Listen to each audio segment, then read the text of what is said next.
നമസ്കാരം, മോട്ടോലുക്സിൻ്റെ പുതിയൊരു വീഡിയോയിലേക്ക് നിങ്ങൾക്ക് ഏവർക്കും സ്വാഗതം. ഈ വീഡിയോ ശരിക്കും പറഞ്ഞാൽ ഒരു റിവ്യൂ ഒന്നുമല്ല.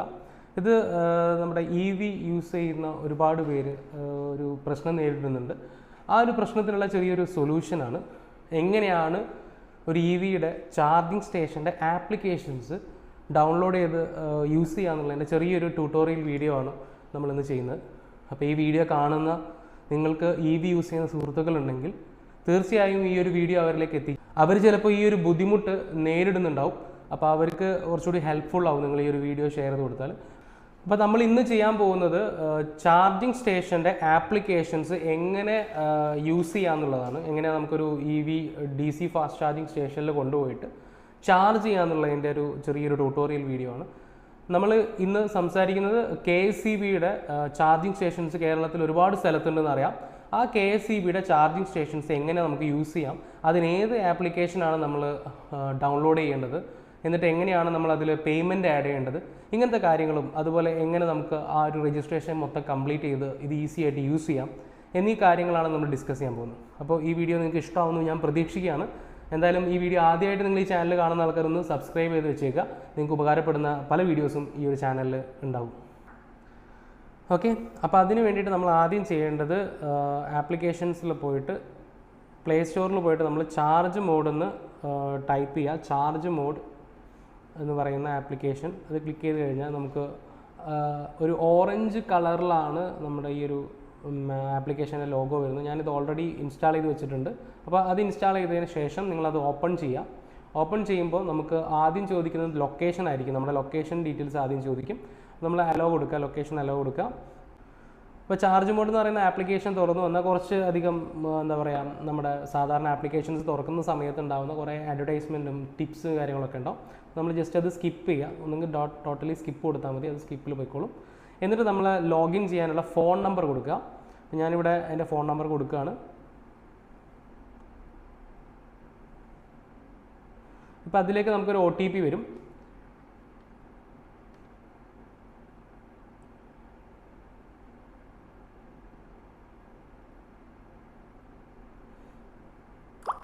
കഴിഞ്ഞാൽ അലോ കൊടുക്കുക, മെസ്സേജസിൻ്റെ നോട്ടിഫിക്കേഷൻ. ഇനി കാണിക്കുന്നതൊക്കെ ജസ്റ്റ് സ്കിപ്പ് ചെയ്ത് കളയാം. ഇത് നമ്മുടെ എങ്ങനെ ആപ്ലിക്കേഷൻസ് യൂസ് ചെയ്യാമെന്നുള്ളതിൻ്റെ ജസ്റ്റ് ഒരു വീഡിയോ പോലെ അവർ കാണിച്ചിരുന്നത്. അപ്പോൾ സ്കിപ്പ് ചെയ്യാം.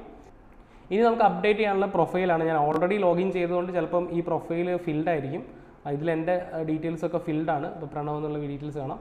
ഇതിനകത്ത് മെയിനായിട്ട് നമ്മൾ ലോഗിൻ ചെയ്യുന്ന സമയത്ത് നമുക്ക് നമ്മുടെ പേര്, ഫോൺ നമ്പർ, ഇമെയിൽ ID ഇത്രയും കാര്യങ്ങൾ കൊടുത്തിട്ട് വേണം നമ്മൾ ഇൻഫർമേഷൻസ് ഫില്ല് ചെയ്യാൻ വേണ്ടിയിട്ട്. അതിനുശേഷം നമുക്ക് വേണമെങ്കിൽ വെഹിക്കിൾസ് ആഡ് ചെയ്യാം. ഇപ്പോൾ ഞാൻ വെഹിക്കിൾസ് ആഡ് ചെയ്തിട്ടില്ല. നിങ്ങൾക്ക് വെഹിക്കിൾസ് നിങ്ങളുടെ സ്വന്തം വണ്ടി ആഡ് ചെയ്യാം. ഇപ്പോൾ ടാറ്റ ആണെങ്കിൽ ടാറ്റയുടെ വണ്ടി, അല്ലെങ്കിൽ ബൈക്സ് ആണ് ബൈക്സ്, കാറ്, ഇതൊക്കെ നമുക്ക് ആഡ് ചെയ്യാൻ പറ്റും. ഇപ്പോൾ ഞാനിതിൽ ജസ്റ്റ് ഒരു വെഹിക്കിൾ ആഡ് ചെയ്യാണ്. അപ്പോൾ ഇതിൽ സെലക്ട് ബ്രാൻഡ് എന്നുള്ള ഓപ്ഷൻ വരും. ഞാനിപ്പോൾ ഒരു 4 വീലർ സെലക്ട് ചെയ്തു. ഞാൻ ടാറ്റയുടെ ഒരു വണ്ടി സെലക്ട് ചെയ്തു. ചുമ്മാ ഒരു ടിയാഗോ EV സെലക്ട് ചെയ്തു. ഇനി നമ്മളോട് ഇനി ഏതാണോ നമ്മുടെ വണ്ടി, ടിയാഗോ ആയിക്കോട്ടെ ഏതായിക്കോട്ടെ, ആ വണ്ടി നമ്മൾ സെലക്ട് ചെയ്ത് കഴിഞ്ഞാൽ നമ്മുടെ വണ്ടി നമ്പർ ചോദിക്കും. അപ്പോൾ വണ്ടി ഉള്ള ആൾക്കാർ എന്ത് ചെയ്യാം, ആ വണ്ടി നമ്പർ അടിക്കുക. അപ്പോൾ എൻ്റെ കയ്യിൽ ടിയാഗോ EV ഇല്ലാത്തതുകൊണ്ട് ഞാൻ നമ്പർ അടിക്കുന്നില്ല. എന്നിട്ട് അത് സേവ് ചെയ്യുക. അപ്പോൾ നമ്മൾ ആ വണ്ടിയുടെ ഡീറ്റെയിൽസ് അവിടെ സേവ്ഡ് ആയിരിക്കും. അതുകൊണ്ട് പ്രത്യേകിച്ച് കാര്യങ്ങളൊന്നുമില്ല. ജസ്റ്റ് നമ്മുടെ ഈ വണ്ടി എത്ര പ്രാവശ്യം ചാർജ് ചെയ്തു, ഈ ആപ്പ് യൂസ് ചെയ്തു എന്നുള്ള ഡീറ്റെയിൽസൊക്കെ നമുക്ക് കിട്ടും. ഓക്കെ, ഇതിന് ശേഷം നമ്മുടെ തൊട്ട് താഴെ നിങ്ങൾക്ക് കാണാൻ പറ്റുന്നത് ടോട്ടൽ എനർജി ബാലൻസ് എന്ന് പറയുന്നതാണ്. അപ്പം നമ്മുടെ 0 ആണ്. കാരണം ഞാനിതിൽ ലാസ്റ്റ് ചെയ്തത് കംപ്ലീറ്റ്ലി യൂസ് ചെയ്തിട്ടുണ്ട്. അപ്പം ഇനി ഇതിൽ പേയ്മെൻറ്റ് നമുക്ക് ആഡ് ചെയ്യണം. പേയ്മെൻറ്റ് ആഡ് ചെയ്യാൻ ഇതിൽ സബ്സ്ക്രൈബ് നൗ എന്നുള്ളൊരു ഓപ്ഷനാണ് ഉണ്ടാവുക. സബ്സ്ക്രൈബ് നൗ എന്നുള്ള ഓപ്ഷനാണ് ഉണ്ടാവുക. അപ്പം അതിൽ ജസ്റ്റ് നമ്മൾ സബ്സ്ക്രൈബ് നൗ ക്ലിക്ക് ചെയ്ത് കഴിഞ്ഞാൽ നമുക്ക് ഒരുപാട് പ്ലാൻസ് കാണാം. Green, blue, red, white, light, KSEB only എന്നൊക്കെ പറഞ്ഞ ഒരുപാട് പ്ലാൻസ് കാണാം. ഇതിൽ നിങ്ങൾ ഇപ്പം ഫാസ്റ്റ് ചാർജിങ് സ്റ്റേഷൻസ് നിങ്ങൾ യൂസ് ചെയ്യുന്നത് DC ഫാസ്റ്റ് ചാർജിങ്ങിന് മാത്രമായിട്ടാണെങ്കിൽ, അല്ലെങ്കിൽ DC ചാർജിങ് മാത്രമുള്ള സ്റ്റേഷൻസ് മാത്രമേ നമ്മൾ യൂസ് ചെയ്യുന്നുള്ളൂ എങ്കിൽ DC ഓൺലി എന്നുള്ള പാക്ക് എടുത്താൽ മതി. ഇനി അതല്ല, നിങ്ങൾക്കിപ്പം KSEBയുടെ തന്നെ പോസ്റ്റിൽ, നമ്മുടെ ഇലക്ട്രിക് പോസ്റ്റിൻ്റെ മുകളിലൊക്കെ ചാർജിങ് ബോക്സുകൾ കാണാം. ചാർജിങ്ങിൻ്റെ ഒരു ചെറിയ ബോക്സൊക്കെ വെച്ചിട്ട് കാണാം. അതിലും ഈ സെയിം ആപ്ലിക്കേഷൻ തന്നെയാണ് യൂസ് ചെയ്യുക. അപ്പം അതും നമ്മൾ ഇടയ്ക്ക് യൂസ് ചെയ്യും. ഞാനിപ്പം വൺസ് ഞാനൊരു മീറ്റിങ്ങിന് പോകുന്ന സമയത്ത് 4-5 മണിക്കൂർ എനിക്ക് സ്പെൻഡ് ചെയ്യണം അവിടെ, എങ്കിൽ എനിക്ക് ആ ഒരു KSEBയുടെ പോസ്റ്റ് ഉണ്ട് അവിടെ എനിക്ക് വേണമെങ്കിൽ എൻ്റെ EV ചാർജിങ്ങിന് കുത്തിയിടാം. അത് നോർമൽ ചാർജിങ് ആണ്, സ്ലോ ചാർജിങ് ആണ്. അതിനും നമ്മൾ യൂസ് ചെയ്യുമെങ്കിൽ രണ്ടുമുള്ള പാക്ക് എടുക്കുക. അപ്പോൾ AC ആൻഡ് DC എന്ന് പറയുന്ന പാക്കേജ് സെലക്ട് ചെയ്യുക. അപ്പോൾ ഈ രീതിയിൽ നമുക്ക് ഏതാണോ കൺവീനിയൻസ് ആയിട്ടുള്ള പാക്കേജ് അത് നോക്കിയിട്ട് വേണം നിങ്ങൾ സെലക്ട് ചെയ്യാനായിട്ട്. അപ്പോൾ ഇതിൽ ഞാൻ ഒരുപാട് പാക്കേജ് കാണുന്നുണ്ട്. അപ്പോൾ നമ്മൾ ജസ്റ്റ് ഒരു ഇതിന് വേണ്ടിയിട്ട് വൈറ്റ് എന്ന് പറയുന്നൊരു ചെറിയ എമൗണ്ടിൻ്റെ പാക്കേജ് ഏകദേശം 99 രൂപയാണ്. അതിൽ കിട്ടുന്ന എനർജി എന്ന് പറയുന്നത് 9.32 kWh ആണ്. 28 ദിവസമാണ് അതിൻ്റെ എന്താ പറയുക വാലിഡിറ്റി എന്ന് പറയുന്നത്. അതുപോലെ 10.62 രൂപയാണ് പെർ കിലോവാട്ടിന് ചാർജ് ചെയ്യുന്നത്. അപ്പം ഏറ്റവും റേറ്റ് കുറവുള്ള ചാർജിങ് ആപ്ലിക്കേഷൻ അല്ലെങ്കിൽ ചാർജിങ് ഡിവൈസ് എന്ന് പറയുന്നത് KSEBയുടേതാണ്.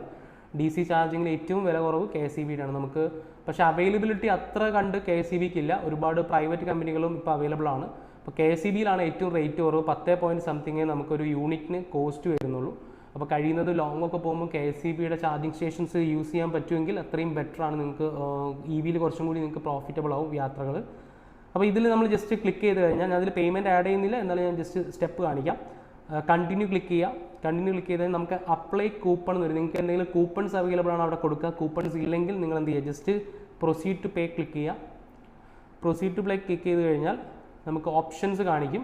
നമുക്ക് ഏത് ഓപ്ഷനാണോ, കാർഡാണോ, നെറ്റ് ബാങ്കിങ് ആണോ, UPI ആണോ, നമുക്ക് ഏതാണ് ബെറ്റർ എന്നുള്ളത് നോക്കുക. ഓക്കെ, ഇപ്പോൾ ഇതിൽ നിങ്ങൾക്ക് ഒരുപാട് ആപ്ലിക്കേഷൻസ് കാണാം. ഗൂഗിൾ പേ, ഫോൺ പേ, Paytm, അങ്ങനെ എല്ലാ ആപ്ലിക്കേഷൻസ് കാണാം. ഞാൻ ജസ്റ്റ് ഗൂഗിൾ പേ ക്ലിക്ക് ചെയ്തു. ഇപ്പോൾ നമ്മൾ ഗൂഗിൾ പേയിൽ പോപ്പപ്പ് മെസ്സേജിൽ പേയ്മെൻറ്റ് കംപ്ലീറ്റ് ചെയ്ത് കഴിഞ്ഞാൽ ആ പേയ്മെൻറ്റ് നമുക്ക് ഇവിടെ ഈ സബ്സ്ക്രൈബ് നൗവിന് മുകളിലായിട്ട് ടോട്ടൽ എനർജി ബാലൻസിൽ റിഫ്ലക്റ്റ് ചെയ്യും. ആ എത്ര kWh ആണ് നമ്മൾ ചൂസ് ചെയ്തതെങ്കിൽ ആ kWhന്റെ എമൗണ്ട് നമുക്കിവിടെ കാണാൻ പറ്റും. ഇനി ഇതിന് ശേഷം നമുക്ക് ചാർജിങ് സ്റ്റേഷൻസ് എങ്ങനെയാണ് ഇനി കണ്ടുപിടിക്കുക എന്നുള്ളതും ചാർജിങ് സ്റ്റേഷൻസിൽ എങ്ങനെ ഇത് യൂസ് ചെയ്യുക എന്നുള്ളതുമാണ് നോക്കേണ്ടത്. അപ്പോൾ ഇങ്ങനെ പേയ്മെൻറ്റ് ആഡ് ചെയ്ത് കഴിയണം. ഫസ്റ്റ് നമ്മളൊരു ചാർജിങ് സ്റ്റേഷനിലേക്ക് വണ്ടി ചാർജ് ചെയ്യാൻ പോകുന്നതിന് മുൻപ് അവിടെ എത്തിയതിന് ശേഷമായാലും മുൻപായാലും അവിടെ അവൈലബിൾ ആണെങ്കിൽ നമ്മൾ എന്ത് ചെയ്തിരിക്കണം, ഈ ഒരു പേയ്മെൻറ്റ് വാലറ്റിൽ ആഡ് ചെയ്തിരിക്കണം. അല്ലാത്ത പക്ഷം നിങ്ങൾക്ക് അവിടെ എത്തുന്ന സമയത്ത് ചിലപ്പോൾ പേയ്മെൻറ്റ് ആഡ് ചെയ്യാത്തതുകൊണ്ട് ചാർജ് കയറാത്ത ബുദ്ധിമുട്ടുകളൊക്കെ ഉണ്ടാവും. അപ്പോൾ കഴിയുന്നതും ചാർജിങ് സ്റ്റേഷൻ അവൈലബിൾ ആണെങ്കിൽ അതിന് ചാർജ് ചെയ്യുന്നതിന് തൊട്ട് മുൻപായിട്ട് നമ്മളിതിൽ പേയ്മെൻറ്റ് ആഡ് ചെയ്ത് വെച്ചിരിക്കണം. നിങ്ങൾ ഈ ചാർജിങ് പ്ലാൻ ചെയ്യുന്നതിൻ്റെ ടൈമിൽ ചെയ്താൽ മതി. ശരിക്കും പറഞ്ഞാൽ എന്താ വെച്ചാൽ നമ്മൾ നേരത്തെ ഇതിൽ വാലറ്റിൽ പേയ്മെൻറ്റ് ആഡ് ചെയ്ത് വെച്ചാൽ ഇതിന് വാലിഡിറ്റി ഉണ്ട്. 28 ഡേയ്സ് അങ്ങനത്തെയൊക്കെ വാലിഡിറ്റി വരുന്നത്. അപ്പോൾ ആ വാലിഡിറ്റിനുള്ളിൽ നിങ്ങളിത് യൂസ് ചെയ്തിട്ടില്ലെങ്കിൽ ഈ എനർജി ലോസ് ആയി പോകും. ഓക്കെ, നമ്മൾ നേരത്തെ പറഞ്ഞ പോലെ ഒരു വെഹിക്കിൾ നിങ്ങൾ യൂസ് ചെയ്യുന്ന ഏത് വെഹിക്കിളാണോ അത് ജസ്റ്റ് ഇതിൽ ആഡ് ചെയ്ത് വെക്കുക. ഞാൻ തൽക്കാലത്തേക്കൊരു ടാറ്റ ടിയാഗോ EV ഞാൻ ചുമ്മാ ആഡ് ചെയ്ത് വെക്കുകയാണ്. ഏതെങ്കിലും ഒരു നമ്പർ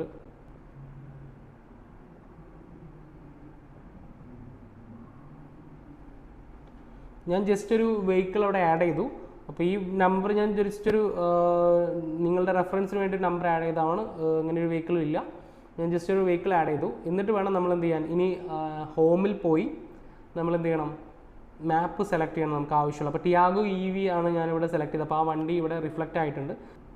ഇനി നമ്മൾ നമ്മുടെ ലൊക്കേഷൻ ക്ലിക്ക് ചെയ്യുക. ഈ എൻഡിലായിട്ട് നിങ്ങൾക്ക് ലൊക്കേഷൻ്റെ ഒരു ബാർ കാണാം. അത് ക്ലിക്ക് ചെയ്ത് കഴിഞ്ഞാൽ നമ്മളെ ലൊക്കേഷൻ കാണിക്കും. ഈ ലൊക്കേഷൻ അടുത്തായിട്ടുള്ള ചാർജിങ് സ്റ്റേഷൻസിൻ്റെ അവൈലബിലിറ്റി കാണിച്ചു തരും.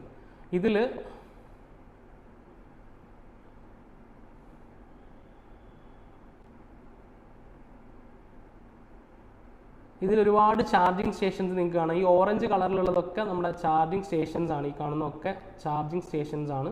അപ്പോൾ ഒരുപാട് ചാർജിങ് സ്റ്റേഷൻസ് കാണാം. പക്ഷേ ഇതെല്ലാം എന്താ പറയുക, DC ഫാസ്റ്റ് ചാർജിങ് സ്റ്റേഷൻസ് അല്ല. Okay, DC fast charging stations അല്ല ഇതെല്ലാം. ഇതൊക്കെ മിക്സ്ഡ് ആയിട്ടാണ് വരിക. കാരണം പോസ്റ്റിൻ്റെ മുകളിലുള്ള ചാർജിങ് സ്റ്റേഷൻസ് ഒക്കെ നമുക്കിതിൽ കാണിക്കും. അപ്പോൾ നമ്മൾ എന്ത് ചെയ്യണം വെച്ചാൽ ഇതിൽ നമുക്ക് സോർട്ട് ഔട്ട് ചെയ്യണം. നമ്മൾ DC ഫാസ്റ്റ് ചാർജിങ് സ്റ്റേഷൻസ് ഏതാണെന്ന് സോർട്ട് ഔട്ട് ചെയ്യണം. അതിന് ആദ്യം ലൊക്കേഷൻ ക്ലിക്ക് ചെയ്യുക. അപ്പോൾ ഇങ്ങനെ ക്ലിക്ക് ചെയ്ത് കഴിഞ്ഞാൽ നമുക്ക് നമ്മുടെ മാപ്പാണ് ആദ്യം കാണിക്കുക. ഇങ്ങനെയാണ് മാപ്പ് വരിക. ഈ മാപ്പ് കണ്ടതിന് ശേഷം ഈ മാപ്പിൻ്റെ ഈ ഒരു പോയിന്റിന് ശേഷം ഇനി നമുക്ക് ആവശ്യം DC ഫാസ്റ്റ് ചാർജിങ് സ്റ്റേഷൻസ് മാത്രമാണെങ്കിൽ നമുക്ക് ഈ സെർച്ച് നിയർ സ്റ്റേഷൻസ് ഉള്ള ഓപ്ഷൻ കാണാം. അതിന് തൊട്ടടുത്തായിട്ട് ഒരു 3 ലൈൻസ് ഉണ്ട്. അത് ക്ലിക്ക് ചെയ്യുക. അതിൽ DC എന്നുള്ള ഫിൽട്രേഷൻ കൊടുക്കുക. ഓൾ സ്റ്റേഷൻസ് നമുക്ക് അവൈലബിൾ അറിയേണ്ട ആവശ്യമില്ല. നമുക്ക് എന്ത് കിട്ടിയാൽ മതി, അവൈലബിൾ ആയിട്ടുള്ള സ്റ്റേഷൻസ് കിട്ടിയാൽ മതി. അപ്പോൾ അവൈലബിൾ ക്ലിക്ക് ചെയ്യുക. ദെൻ നമുക്ക് CCS2 ആണ് വേണ്ടത്. അതും ക്ലിക്ക് ചെയ്യാം. എന്നിട്ട് നമ്മൾ അപ്ലൈ കൊടുത്തു കഴിഞ്ഞാൽ നമുക്ക് വരുന്നത് മൊത്തം ഈ പറയുന്ന CCS2 ചാർജിങ് അവൈലബിലിറ്റി ഉള്ള DC ഫാസ്റ്റ് ചാർജിങ് സ്റ്റേഷൻസ് മാത്രമായിരിക്കും. അത് ഞാൻ ജസ്റ്റ് നമ്മുടെ മാപ്പ് ഒന്ന് ലൊക്കേഷൻ ഒന്നുകൂടി ഓൺ ചെയ്യുക. അപ്പോൾ നമ്മളെ നിയറസ്റ്റ് ആയിട്ടുള്ള ലൊക്കേഷനിൽ ഏതൊക്കെ പോയിന്റുകളുണ്ട് എന്നുള്ളത് കാണിച്ചു തരും. ഓക്കെ, കോഴിക്കോട് നമുക്കിപ്പം വർക്കിംഗ് ആയിട്ടുള്ള പോയിന്റുകളാണ് കാണിച്ചു തരുന്നത്. അപ്പോൾ നമുക്ക് DC ഒന്ന് നമ്മുടെ ബീച്ച് റോഡ് ഗാന്ധി റോഡിൽ അവൈലബിൾ ആണ്, ഒന്ന് നമുക്ക് പാർക്കിങ്ങിലോട്ട് വരുന്ന ക്യൂൻസ് ഹോട്ടലിൻ്റെ അടുത്തും നമുക്ക് അവൈലബിൾ ആണ്. അപ്പോൾ അത് ക്ലിക്ക് ചെയ്ത് കഴിഞ്ഞാൽ നമുക്ക് ജസ്റ്റ് ഇത് ക്ലിക്ക് ചെയ്ത് കഴിഞ്ഞാൽ നമ്മൾ ആ ഒരു ചാർജിങ് സ്റ്റേഷൻ്റെ ഡീറ്റെയിൽസിലേക്ക് പോകും. അവൈലബിൾ ആണോ ചാർജിങ്, ഇപ്പോൾ അവൈലബിൾ ആണ്. ഈ ഒരു ചാർജിങ് പോയിന്റിൽ നമുക്ക് ഗണ്ണുകൾ അവൈലബിൾ ആണ്. ഇതിൽ മെയിനായിട്ട് ഗണ്ണുകൾ വരുന്നത് ഗാന്ധി റോഡുള്ളതിൽ G1 എന്നല്ല GB സീരീസിൽ വരുന്ന ഗണ്ണും മാത്രമാണ് ഇപ്പോൾ അവൈലബിലിറ്റി കാണിക്കുന്നത്.